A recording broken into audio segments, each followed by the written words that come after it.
Is it recording?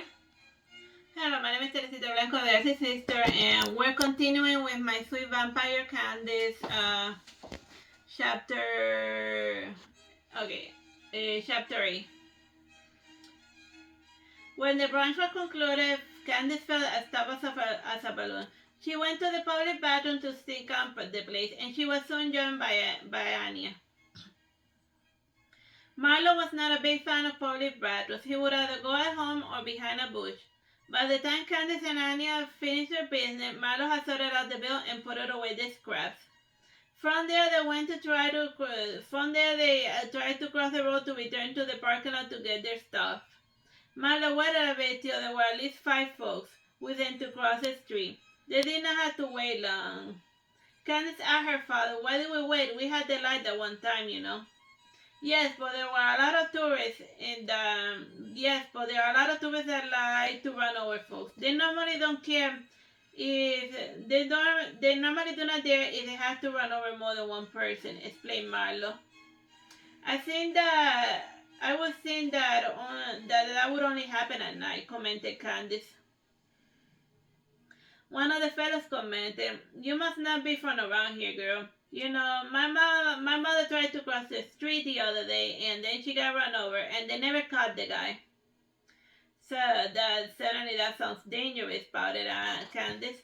"It is," added Anya. "In this country, they don't respect the pedestrian, and even if you're on bikes or motorcycles, you are not safe either." A biker fellow who was crossing the road with the mother. "I cannot even begin to tell you how many times I have almost gotten run over. I think it is because they envy our freedom. After the fact, they make up some story about us being the reckless drivers, even if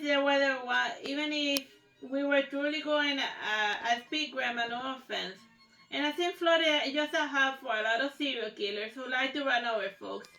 If I was a serial killer, I would be more personal about it. And none of this hit and run nonsense," commented Marlow. The fellow looked at Marlow for him to turn, and then he said, "Well, you certainly do look the part with the creepy eyes and the sharp teeth and nails. A bit of grooming might not kill you. Girls don't ask for much, you know." "He is grown," barked Anya. "You should have seen him when he started courting my daughter." So like you and Petite?" asked the other lady. "Nah, she's my daughter," said Marlow, smiling. "Congratulations, man," said the biker dude, smiling. The banter continued for a bit. The group eventually settled near one another. The biker fellow was eventually joined by his mate, who shared the same shopper obsession.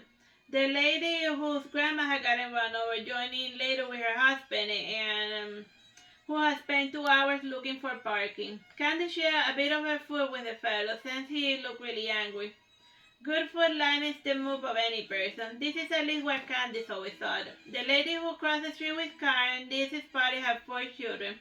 The smallest ones were related to her, and the teenagers were her cousin. Anya made a bit of an effort to read at the beach, but she fell asleep. Candice, while under her umbrella, took a good number of photos of the scenery. Eventually, she too was overtaken by the lethargy. Still, since it was super hot, she dragged the chair to the water. She found a good spot where the water was just above her ankle, and she settled her low chair on the sand. And then she sat there with her legs exposed, barely covered by water.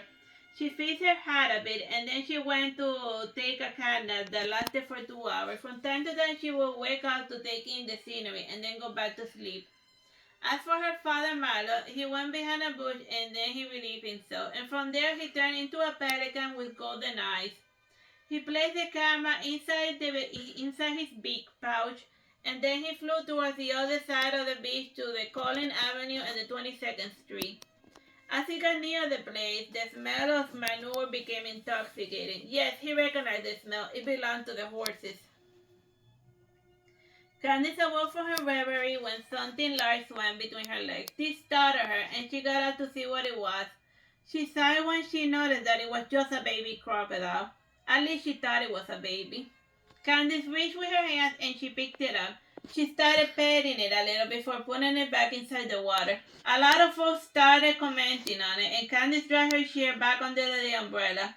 which just had her feet and exposed arms had baked, and she had worn a tank top and a mini skirt, and both her they had elegant tropical patterns. What time, bro? 5 minutes, 13 seconds. Candice fixed her on this a bit to remove some of the sand that had gotten inside. She only noticed when she got out of the water and she felt icky. A small party of board-run locals and their kids had seen the whole thing, and the father gestured to his younger brother to whisper something to him. The kid nodded and he came to Candice. How did you make the crocodile so tame? Are you like an animal trainer or something? That was a crocodile, asked Candice, surprised. It looked like a big iguana or a gila or even a monitor. Then again, monitors are a little too skinny. What's a monitor? Like a monitor lizard. Oh, I never heard of those. Okay. The kid laughed at the response, and then he went to tell his father about the incident. Candice ate a piece of bread with croquette. The croquette had been kept warm by the heat of the sun. Candice, what she ate, said to her grandmother, I had like a weird, stupid dream. Well, we don't have seers in our family, except for Cassandra, but she doesn't always tell everything she knows, more the pity, said Anya. I guess it might be convenient to know what happens, but at the same time, not so much, said Candice.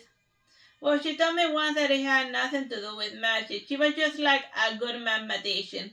When she was wee small, she had found a crumbled piece of paper near her nest, and when she opened it, it had a formula called time shift, explained Anya. While most chance formulas give all events equal weight, this one narrowed down to the possibilities by using a weighted system. Like, for example, depending on how much it affected the world, it got a value of 99 to 1. When adding certain events, if it gave you a 99 at the end, it means that something major that you cannot control is going to happen, like an earthquake that comes with a tsunami or a volcano eruption. The long and short of it is that Cassandra only bothers to inform you of events that you can actually control and even change the outcome. Or like when she told me never to go to any parties or clubs at Miami Beach ever, said Candice. Yes, something like that. And to be honest, Candice, you do not need to be a seer to know that something bad always happens there, and it usually happens to the stupid, hot, dumb chick, said Anya. But I'm not really stupid, said Candice. Yes, but you certainly do look the part. And don't forget what happened to you on your first night, said Anya. That's because you were not looking after me and trying to lead me in the right direction or something. You know, grandmotherly stuff, complained Candice. Anna reached for a piece of bread and she added some butter to it. After taking a bite and swallowing it down, she said, Candice, you're like 90-something. If you haven't learned to watch out for danger by now, you are never going to learn. Must someone hold your hand forever?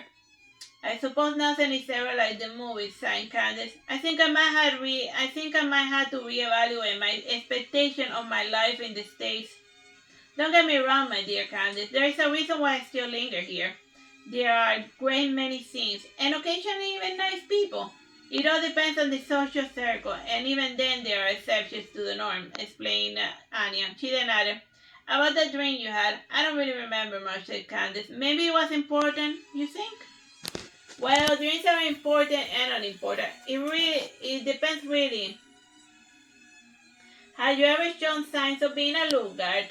Your dreams might be important. Alas, Candice, I'm afraid that for the most part, you take more after your mother, explained Anya. What's a lookout?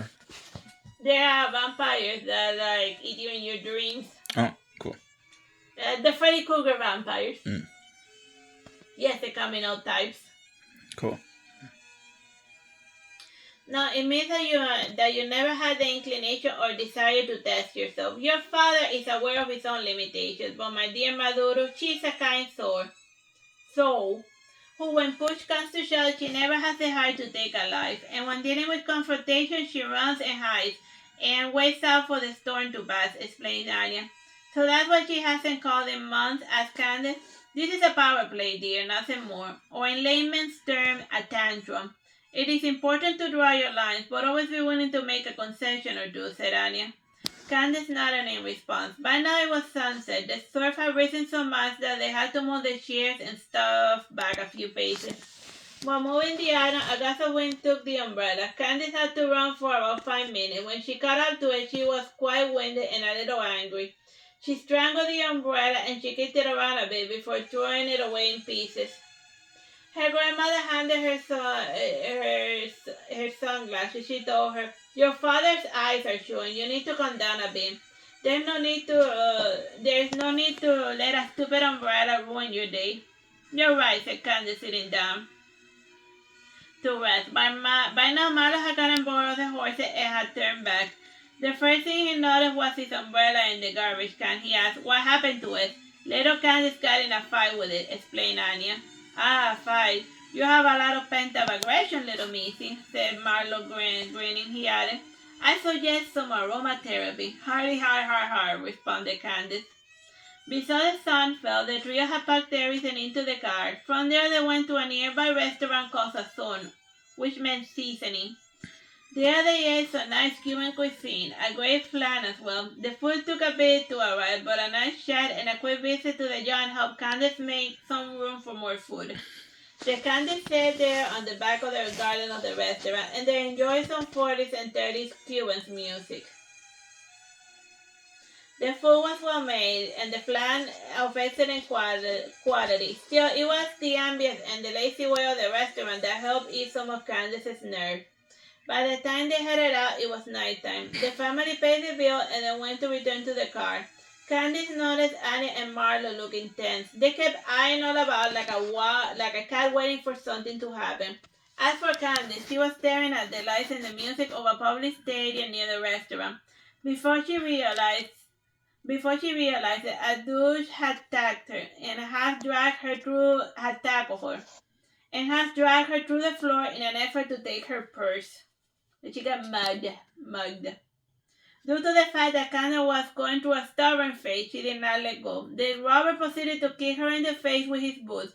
Something about the scene made Marlow laugh, and Anna too smiled before asking Marlow, "You want to do the honors?" "Nah." She said she wanted to learn her limits. "Let's let her figure things out," said Marlow, laughing. Candice grabbed onto the robber's leg, and she instinctively took a bite. The robber fell and he screamed. With him on the ground, Candice took a bite from his face, and her bite removed the nose of the fellow, who started screaming. Candice got up and crossed the street with her father and grandmother as soon as the lights changed. Later that night, when they returned home, they saw in the news a report of a cannibal attack. According to the deranged witness, she claimed that she saw a homeless guy trying to rob a strung-up hooker. Candice frowned and said, "I don't dress like a hooker, do I?" "Everyone is a critic, honey," said Marlow. "In my time, my outfit was pretty provocative," said Anya, pointing to her long nightshirt. All right, the time? 13 minutes. Wait. What do you mean 13 minutes? Yeah, that you recorded for 13 minutes. Ah, I meant like how much time was left. Oh, this thing can record for like 2 hours. Yeah, but I like to cut them in pieces. Okay. Chapter 9. Pie Jesu. 2 years passed uneventfully. Maybe we should stop it here at 9 since it's like 13 minutes. Let's stop it now.